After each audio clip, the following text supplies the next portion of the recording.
കരുവന്നൂർ സഹകരണ ബാങ്ക് തട്ടിപ്പിലെ 7 പ്രതികളുടെ മുൻകൂർ ജാമ്യാപേക്ഷ തള്ളി സുപ്രീം കോടതി.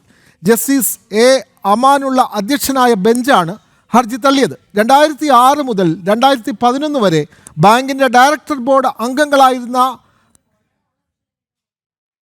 പ്രതികളുടെ ഹർജിയാണ് തള്ളിയത്. വിവരങ്ങളുമായി എസ് നന്ദഗോപൻ ചേരുന്നു. നന്ദഗോപൻ, വളരെ സുപ്രധാനമായ ഒരു കോടതിയുടെ തീരുമാനം വരുന്നു. കരുവന്നൂർ സഹകരണ ബാങ്ക് തട്ടിപ്പിലെ 7 പ്രതികളുടെയും മുൻകൂർ ജാമ്യാപേക്ഷ സുപ്രീം കോടതി തള്ളുന്നു. കൂടുതൽ വിവരങ്ങൾ.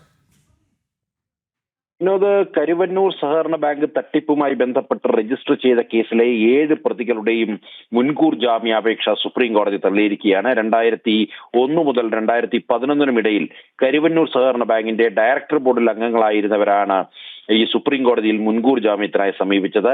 ജസ്റ്റിസ് അമാനുള്ള അധ്യക്ഷനായ ബെഞ്ചാണ് ജാമ്യം നിഷേധിച്ചത്.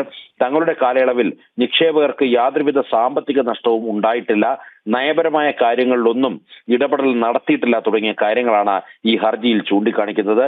എന്നാൽ മുൻകൂർ ജാമ്യം അനുവദിക്കാനാകില്ലെന്ന് കോടതി വ്യക്തമാക്കി.